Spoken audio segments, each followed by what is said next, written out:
Модул 3. Как да сърфираме безопасно в интернет? Дейност 1. Дискусия и брейнсторминг. Целите на тази дейност са: да представите темата за сигурността при работа с интернет, да съберете знанията на групата за заплахите от използването на интернет, с които могат да се сблъскат възрастните хора, да създадете основите на интернет сърфирането. Продължителността на обучението е около 30 минути за група от 10 до 14 човека. Подреждането на помещението трябва да е такова, че да позволява на участниците да се виждат и да водят открита дискусия. Кръг от столове би бил подходящ. Материалите, които са ви необходими, са флипчарт или бяла дъска и маркер. Стъпка 1.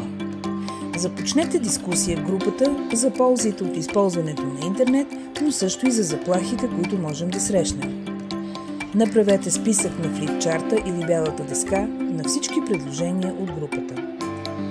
Обучителят може да помогне на групата, като предложи различни дейности, които могат да се извършват в интернет. Например, публикуване във Facebook, плащане на сметки и други, и да се опита да измисли заплахи, които може да са свързани с тези дейности.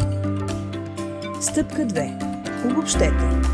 Обучителят, докато обобщава резултатите, трябва да добави всички заплахи, които съществуват, за които групата не се е сетила, ако има такива.